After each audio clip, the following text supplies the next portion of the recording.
नमस्कार, मैं नितुल तिवारी। बात करते हैं वक्फ बोर्ड की।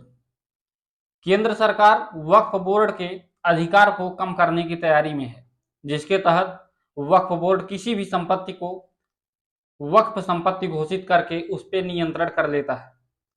आपको बता दें कि शुक्रवार शाम को केंद्रीय कैबिनेट ने वक्फ अधिनियम में 40 से अधिक संशोधनों पर चर्चा की।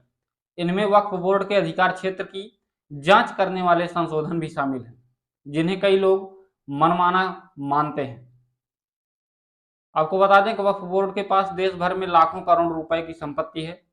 प्रस्तावित संशोधनों के तहत वक्फ बोर्ड के दावों का अनिवार्य रूप से वेरिफिकेशन किया जाएगा।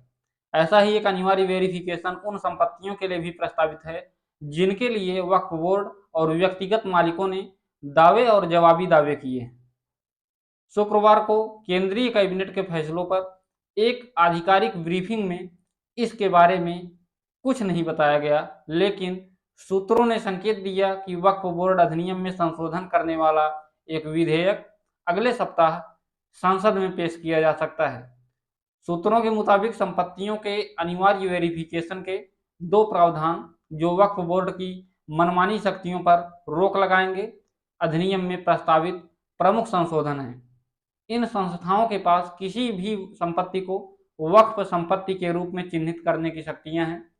देश भर में 8,70,000 से अधिक संपत्तियां कुल मिलाकर 9.4 लाख एकड़ वक्फ बोर्ड के अधिकार क्षेत्र में है। सूत्रों के मुताबिक इस तरह के कानून की आवश्यकता इसलिए पड़ी क्योंकि मुस्लिम बुद्धिजीवियों, महिलाओं और शिया और बोहरा जैसे विभिन्न मुस्लिम संप्रदायों के लोगों ने मौजूदा कानून में बदलाव की मांग करते हुए कई आवेदन दिए थे। उन्होंने इस बात पर जोर दिया कि संशोधन लाने की तैयारी 2024 के लोकसभा चुनाव से बहुत पहले शुरू हो गई थी। उन्होंने यह भी कहा कि ओमान, सऊदी अरब और अन्य इन जैसे इस्लामी राष्ट्रों के कानूनों के प्रारंभिक अवलोकन से पता चलता है कि इनमें से किसी भी देश ने एक संस्था को इतनी व्यापक शक्तियां नहीं दी। वहीं इस मामले पर AIM चीफ असदुद्दीन ओवैसी ने विरोध करते हुए क्या कुछ कहा, सुनिए। सबसे पहली बात तो यह है कि जब पार्लियामेंट सेशन में है तो सेंट्रल गवर्नमेंट जो है पार्लियामेंट्री सुप्रीमेसी और प्रिविलेजेस के खिलाफ ये काम करते हुए मीडिया को इन्फॉर्म कर रही है और पार्लियामेंट को इन्फॉर्म नहीं कर रही है।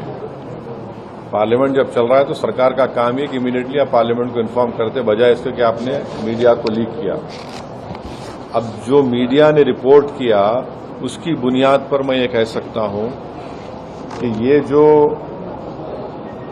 प्रपोज अमेंडमेंट है जो मीडिया में जो लिखा गया है वो इस बात को बताता है कि मोदी हुकूमत वक्फ बोर्ड की ऑटोनॉमी को छीनना चाहती है और वो इंटरफेयर करना चाहती है वाकिफ के मंशे के खिलाफ कि किस तरह से उस वक्फ की प्रॉपर्टी को चलाया जाए, और ये खुद फ्रीडम ऑफ रिलीजन के खिलाफ है, नंबर 1। दूसरी बात यह है कि बीजेपी शुरू से वक्फ बोर्ड्स और वक्फ की प्रॉपर्टीज के खिलाफ रही है और इनका एक हिंदुत्व का एजेंडा है, RSS का एजेंडा है कि वो शुरू से वक्फ प्रॉपर्टीज को और वक्फ बोर्ड को खत्म करने की कोशिशें करती रही हैं। तीसरी बात यह है कि अब जो मीडिया के रिपोर्ट्स के ऊपर मैं अपना ये रिएक्शन दे रहा हूं कि एक बार किसी प्रॉपर्टी को वक्फ डिक्लेयर कर दिया गया तो हमेशा वक्फ रहता है। तो वक्फ एक्ट जो है 54 का है और 96 का है, जो 96 के एक्ट तो 2013 में अमेंड किया गया। वो सर्वे कमिश्नर को पावर्स देता है और सर्वे कमिश्नर को अपॉइंट कौन करती है? State government.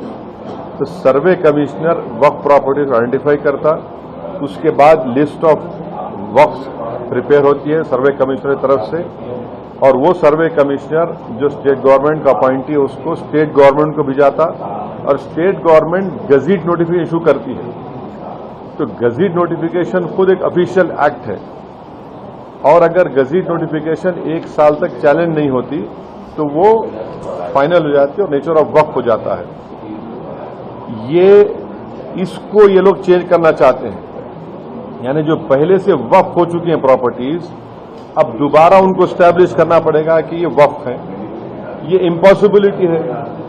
दूसरी बात यह है कि गजीट का जो कंक्लूसिव नेचर है उसको आप डाइल्यूट करना चाह रहे हैं। मानिए अब कई लोग वक्फ की प्रॉपर्टीज में इंक्रोचर्स है, इलीगल तरीके से वहां पर है, तो इनको एक मौका मिल जाएगा कि वो वक्फ प्रॉपर्टीज को बोलेंगे कि हमारी प्रॉपर्टी है, वक्फ की प्रॉपर्टी नहीं है।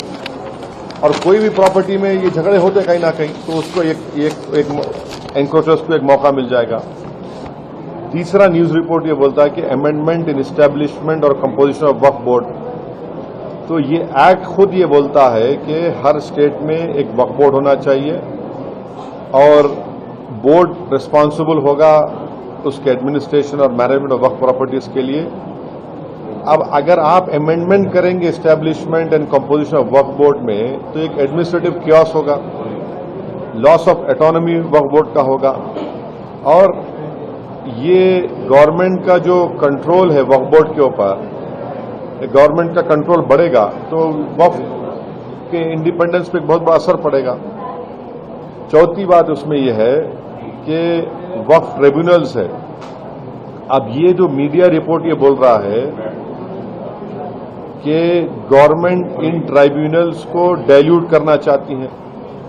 अब ये ट्राइब्यूनल्स के पावर्स को आप डाइल्यूट कर देंगे तो फिर ये केसेस का क्या होगा, इनएफेक्टिव इन्फोर्समेंट होगा। पांचवी बात जो मीडिया रिपोर्ट्स के ऊपर मैं बोल रहा हूं आपको, इसमें लिखा गया कि अगर कोई डिस्प्यूटेड प्रॉपर्टी है तो डिस्प्यूटेड प्रॉपर्टी का ये लोग बोलेंगे नहीं प्रॉपर्टी डिस्प्यूटेड है, इसका सर्वे हम कराएंगे। अगर कोई प्रॉपर्टी डिस्प्यूट है तो उसका फैसला जुडिशरी करती। यहां पर मोदी हुकूमत डिस्प्यूट क्रिएट करेगी, उसका सर्वे कराएंगे। अब सर्वे एग्जीक्यूटिव कराएगा या सीएम कराएगा या बीजेपी पावर बीजेपी कराएगी। अब जाहिर नतीजा क्या निकलेगा आपको मालूम। तो ये भी एक तरीका है उस डिस्प्यूटेड प्रॉपर्टीज को डिस्प्यूट बनाना, पहले फिर सर्वे कराना उसका, और सर्वे में रिपोर्ट लिख देना कि नहीं ये वक्फ नहीं है। ऐसे कई मस्जिद दरगाहें हैं हमारे भारत में जहां पर बीजेपी आरएसएस ये क्लेम करती है कि वो दरगाह और मस्जिद नहीं है। तो जो पावर जुडिशरी का है वो एग्जीक्यूटिव छीनना चाह रहा है उसको। और फिलहाल इस बुलेटिन में सिर्फ इतना ही। हमें दीजिए इजाजत। नमस्कार।